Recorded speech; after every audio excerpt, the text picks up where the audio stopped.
तो next topic है equation of trajectory. Heading डालो, इक्वेशन ऑफ ट्रेजेक्ट्री इंपॉर्टेंट है। इक्वेशन ऑफ ट्रेजेक्ट्री,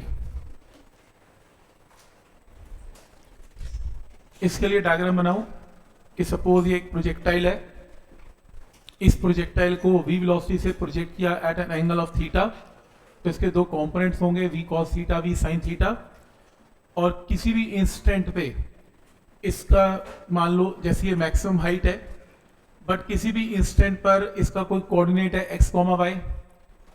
अभी ये अपने टॉप की पॉइंट पर, टॉप हाइट पर नहीं पहुंचा, तो किसी भी इंस्टेंट पर ये यहाँ पे है सच दैट x, y का मतलब ये डिस्टेंस x और ये डिस्टेंस y, और यहाँ पहुंचने में टाइम है सपोज t, यहाँ पहुंचने में टाइम है स्मॉल t। तो डायग्राम बनाओ प्लीज।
क्या ये पॉइंट क्लियर है? डायग्राम क्लियर है?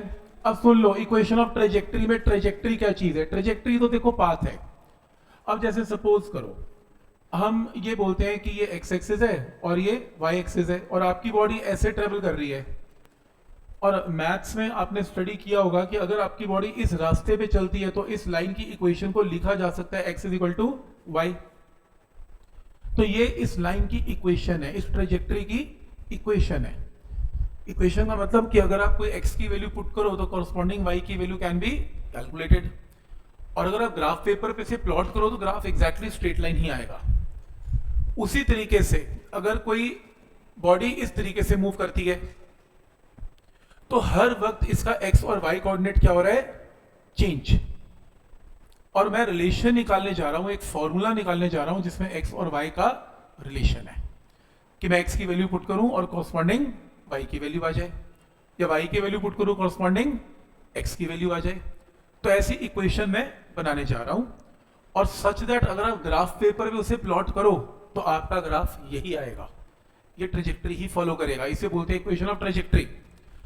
तो सबसे पहले ये करने के लिए पॉइंट समझें कि यहां पर पहुंचने का टाइम स्मॉल t है, तो स्मॉल t टाइम में बॉडी ने साइमल्टेनियसली दो डिस्टेंसेस कवर किए। पहला डिस्टेंस क्या कवर किया? x, और साइमल्टेनियसली दूसरा डिस्टेंस क्या कवर किया? y, x, y। अगर मैं बोलूं x निकालो तो x एक्सिस में वेलोसिटी क्या रहती है? कांस्टेंट। तो आप कौन सी इक्वेशन अप्लाई करेंगे? s इज इक्वल टू vt। तो यहां से यहां जाने में डिस्टेंस x, वेलोसिटी x के अलोंग कितनी है? वो हमेशा कांस्टेंट रहेगी, v cos थीटा। और यहां से यहां कितने समय में बॉडी पहुंच रही है? t। तो टी की वैल्यू निकाल ली, क्रॉस मल्टीप्लाई करके इक्वेशन नंबर 1 तक नोट करो। तो पहले एक्स एक्सिस में इक्वेशन लगाओ और अब टाइम की वैल्यू को निकाल लो। इंपॉर्टेंट है, न्यूमेरिकल में भी ये मेथड काम आता है एक्स और वाई का। How to calculate x, how to calculate y. तो एक्स एक्सिस में तो एक ही इक्वेशन एप्लीकेबल है, s is equal to v T.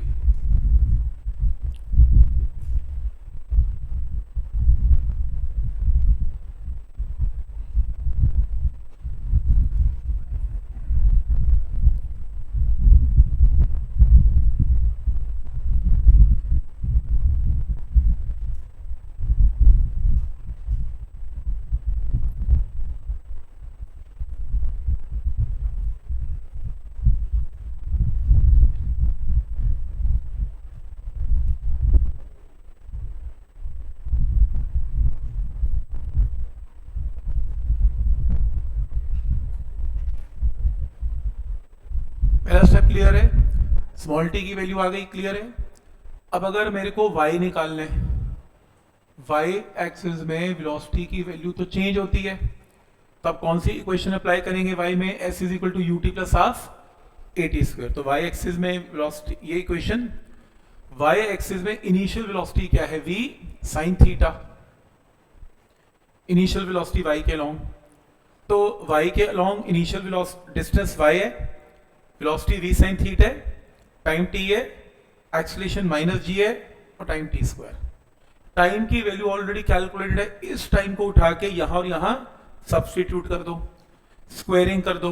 This is equation of trajectory. अजीब सी लगेगी पर यही इक्वेशन ऑफ ट्रेजेक्ट्री याद भी करनी है।